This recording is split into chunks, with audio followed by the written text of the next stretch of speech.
Hello everyone. आप सभी को याद होगा कि हमारा जो टॉपिक चल रहा है उसका नाम है परमाणु। हम परमाणु के बारे में पढ़ रहे थे। मैंने आपको बताया था परमाणु के केंद्र में नाभिक होता है और इस नाभिक में प्रोटॉन और न्यूट्रॉन होते हैं। इलेक्ट्रॉन इसके चारों तरफ वृत्ताकार पथों में गति करते हैं। इन्हें कोश कहते हैं। पहले कोश में 2 इलेक्ट्रॉन, दूसरे कोश में 8 इलेक्ट्रॉन और तीसरे कोश में 8 इलेक्ट्रॉन, 18 इलेक्ट्रॉन होते हैं। इसी प्रकार चौथे कोश में 32 और पांचवें कोश में 50 इलेक्ट्रॉन होते हैं। इलेक्ट्रॉनों की संख्या निकालने के लिए मैंने 2n² आपको फॉर्मूला भी बताया था। n का मतलब होता है नंबर ऑफ इलेक्ट्रॉन।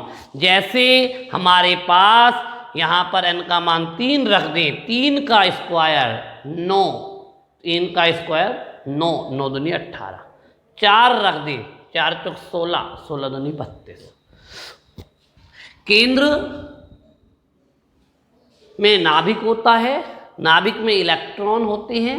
जैसे मैग्नीशियम है, मैग्नीशियम का परमाणु क्रमांक श्रीमान जी 12 है। परमाणु क्रमांक 12 है।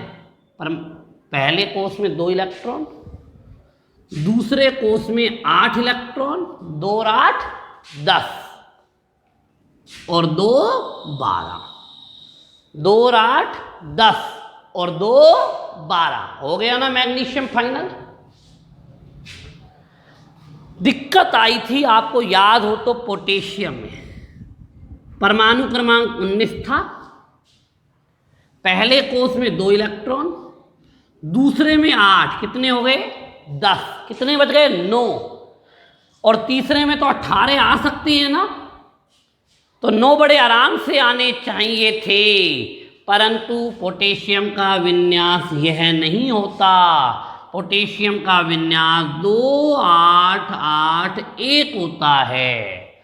जब तीसरे कोश में 18 इलेक्ट्रॉन आ सकते हैं, फिर सिर्फ अभी 8 क्यों आए? इस बात को लेकर हम पिछले क्लास में यानी जो हमने लास्ट पढ़ाया है उस दिन हम असमंजस में पड़ गए थे कि जब तीसरे कोश में 18 इलेक्ट्रॉन आ सकते हैं तो क्यों पोटेशियम में 2 8 8 1 विन्यास आया। आज मैं इसका जवाब दूंगा। इसका जवाब 1 मिनट में नहीं दिया जा सकता। इसके जवाब को देने के लिए कुछ समय लगेगा, शायद आज की पूरी क्लास और शायद कल की पूरी क्लास। तो अब मैं आपको ले चलता हूं। कोश उपकोश से मिलकर बने होते हैं। कोश किससे मिलकर बने होते हैं? उपकोश से। उपकोशों के नाम क्या हैं? S P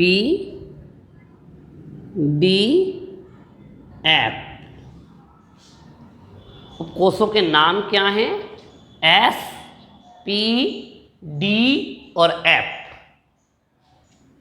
पहला कोश होता है K कोश, जिसे हम पहला कोश भी कहते हैं।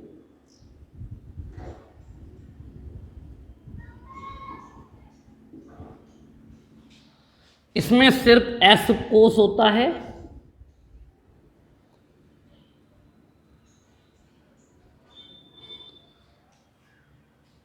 K कोश में S कोश होता है। इसका नाम 1s होता है।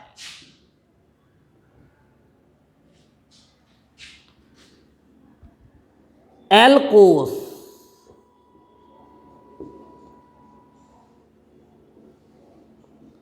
जो दूसरा कोश होता है,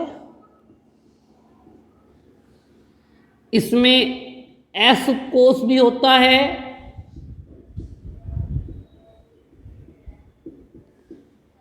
और पी उपकोष भी होता है।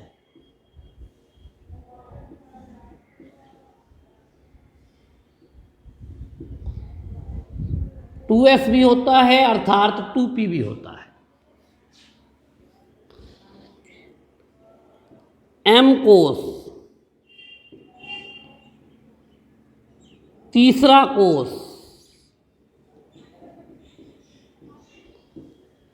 इसमें एस कोष भी होता है, पी कोष भी होता है और डी कोष भी होता है, जिनके नाम 3s, 3p और 3d होते हैं। एन कोष, चौथा कोष, इसमें एस भी होता है, पी भी होता है, डी भी होता है और एफ भी होता है, जिनके नाम क्रमशः 4s, 4p, श्रीमान जी 4d और 4f होते हैं। के यानी पहला कोष, एस कोष 1s होता है, एल दूसरा कोष, एस और पी होते हैं, 2s और 2p होते हैं, एम कोष एस भी होता है, पी भी होता है और डी भी होता है, 3s, 3p, 3d इनके नाम होते हैं। एन कोष एस, पी, डी और एफ, 4s, 4p, 4d और 4f। अभी अभी मैंने बताया कोष जो है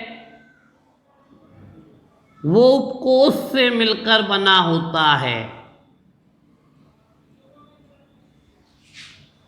और उपकोष जो हैं वो कक्षक से मिलकर बने होते हैं। ध्यान दें, कोष उपकोष से मिलकर बना होता है और उपकोष कक्षक से मिलकर बने होते हैं।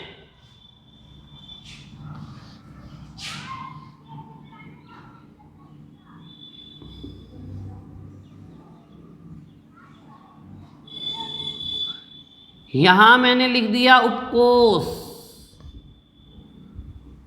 उपकोष के नाम एस, पी, डी और एफ। इसमें कक्षक कितने कितने होंगे? एस में एक कक्षक होगा, पी में 3 कक्षक होते हैं, डी में 5 होते हैं और एफ में 7 कक्षक होते हैं। इलेक्ट्रॉन की संख्या, एक कक्षक है तो 2 इलेक्ट्रॉन आएंगे, पी कोष में 3 कक्षक हैं तो 6 इलेक्ट्रॉन आएंगे, डी कोष में 5 कक्षक हैं तो 10 इलेक्ट्रॉन आएंगे, एफ कोष में 7 कक्षक हैं तो 14 इलेक्ट्रॉन आएंगे। ठीक है, पुनः ध्यान दें, कोष कोष से मिलकर बना होता है। sp-df उपकोषों के नाम है। पहले कोष में सिर्फ s होता है 1s, दूसरे में s और p होते हैं 2s और 2p, तीसरे में s, p, d और f d होते हैं 3s, 3p, 3d, चौथे में s, p, d और f होते हैं 4s, 4p, 4d और 4f। उपकोष कक्षकों से मिलकर बने होते हैं और कक्षकों के अंदर इलेक्ट्रॉन रहते हैं। एक कक्षक में 2 इलेक्ट्रॉन रहते हैं। एस उपकोष में 1 कक्षक होता है, 2 इलेक्ट्रॉन रहते हैं। पी उपकोष में 3 कक्षक होते हैं और एक कक्षक में 2 इलेक्ट्रॉन होंगे तो 3 कक्षक में 6 इलेक्ट्रॉन रहते हैं। डी उपकोष में 5 कक्षक होते हैं, 10 इलेक्ट्रॉन होते हैं। एफ उपकोष में 7 कक्षक होते हैं, 14 इलेक्ट्रॉन होते हैं। अब बात करते हैं, यहां पर आ जाओ। एस उपकोष में एक 1s है ना, और एस में 2 इलेक्ट्रॉन आते हैं, 2, तो टोटल इलेक्ट्रॉन भी 2 हो गए। यहां आ जाओ, एस में 2 और पी में 6, 2 और 6 कितने हो गए? 8, टोटल हो गए 8। यहां आ जाओ, एस में 2, पी में 6, डी में 8, कितने हो गए? 2 और 6 8 और 8 16। सॉरी, डी में 10 आते हैं भैया, गलती से 8 लिख गया, 10 आते हैं। तो कितने हो गए? 18।